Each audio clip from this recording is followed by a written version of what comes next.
So I just broke off a few months friendship, and it was really hard because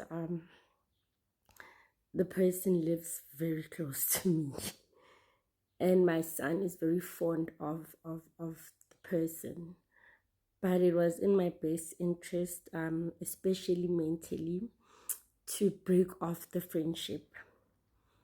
It was too draining. It was, I was never happy around the person. It was complaint after complaint, about the sun, complain about the rain, complain about breathing, complain about this. And she just made me very unhappy. I think at first, when you started being friends, when you start being friends with somebody, you talk about the nice things. You also still sussing out the person, the kind of topics they like, what they like. If they like chocolate, or which you used to do, like, hey, I'm going to the store. What would you like? Um, I'm not a sweet tooth person, so I'll just say, but I like the white and orange marshmallows. And I like that first you twist it, then you dunk it, then you lick it. I hope I said it in the right order. I like those with the white cream.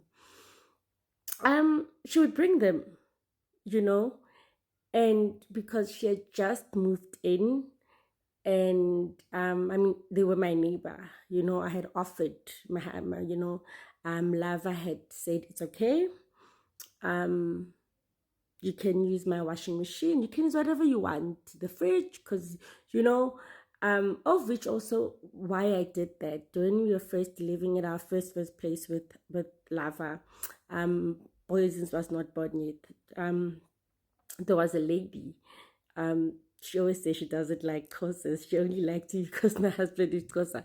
And because we didn't have a washing machine when we got there. So she gave us permission for I think about 4 months until we had money to buy a washing machine. She never asked us for money for electricity. She just said, come to your laundry, it's okay, and that's how I felt that they let me also give back because I know what it's like getting to live at a place, and it's not everybody that can get to a place and they already have the whole furniture. Okay, fine. So I okay, I want to make this very, very clear. As a person who's had depression, as a person who's living with multiple mental illnesses, I understand how it can go. You can have, the moods are fluctuating like this. It starts raining and you start getting sad because you had not even sad, you start getting angry because you had to go somewhere. You don't want to go out. It's not really your thing. You get too happy, then comes the anxiety part of it, then comes the hibernating part of it, of which is something that, oh, excuse me, that I understood because I've also once been depressed. Oh, sorry guys, I think my kid's hate's on my it's on my mouth, it's on my lips. you know so in the beginning because when you've got things in common, her and I had the mental illness in common. There are other people that you'd meet, and then you realize that you have the same thing in common. You're not really the best of friends, but you have things in common, and then you will share. What is it memes? You'll share memes about them, about those things you on WhatsApp, or you will send them a link from Facebook because you have that in common. And for us, initially, how it started was that she's a neighbor, but I'd never seen her. So one day I knocked and I said, hey, I just want to know that you're okay.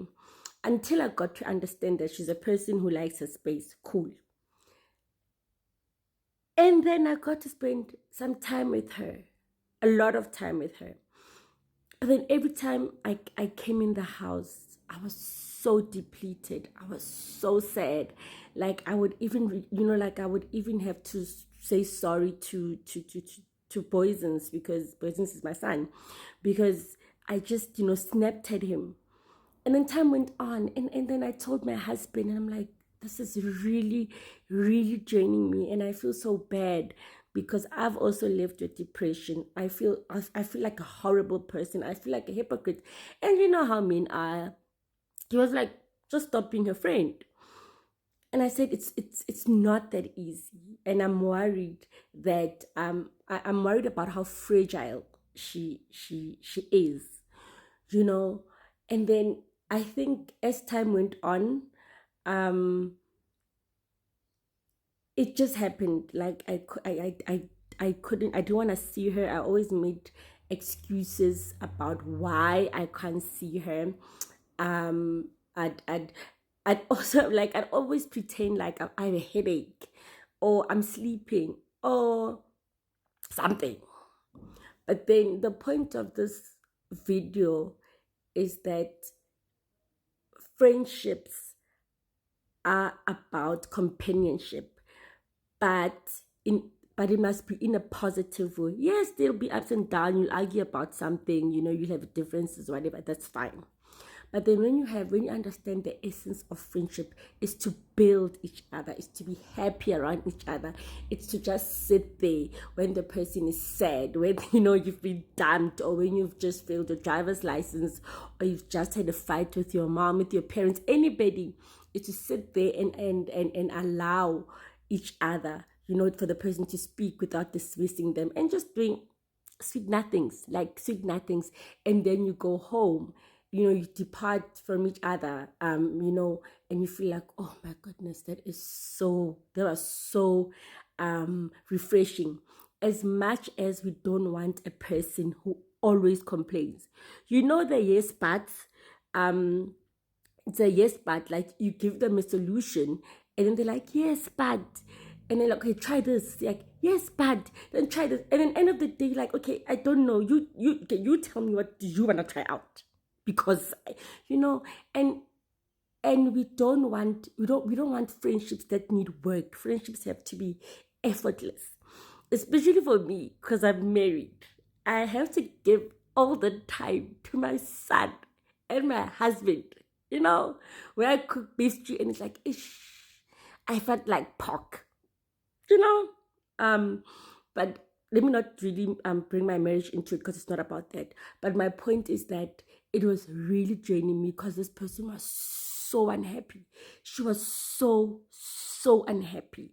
I remember I just a few weeks ago, and then I asked her to look after the cats, and then like on the Saturday night already, she was telling me, we left on Friday with my son. And on the Saturday night, she was already telling me, I had a bad night. When are you gonna come back? And that's when I had already told my husband, and I said, I don't trust this person because they're very volatile. And with that, when she's in a mood, everybody must be in a mood, and I can't take that, especially because I know what it's like being a person that's lived with depression. And I say depression because she is depressed. She's extremely depressed. I don't mean to be a bad person, but that is draining, especially when you try to be there for a person, and the only thing they can say is no, no, no, no, no, no, no. So it was hard, but I couldn't take it. It was really draining me. It was really, like, for me, there's nothing good that came out of being with them. So let's check out the friendships, like that, that time, that 3 weeks, 4 weeks, suss it out. And if it doesn't work, it's okay. But if it doesn't work for some reason, it will automatically, like, your mind, will just automatically tell you this is not working out, just stop it. And that's exactly what I did. I felt bad about it, but I don't want to be unhappy because of someone's unhappiness. If somebody's sad, yes, I can empathize, but I don't want to be unhappy because you're always unhappy. So that really affected me, and that's the reason why I had to end the friendship.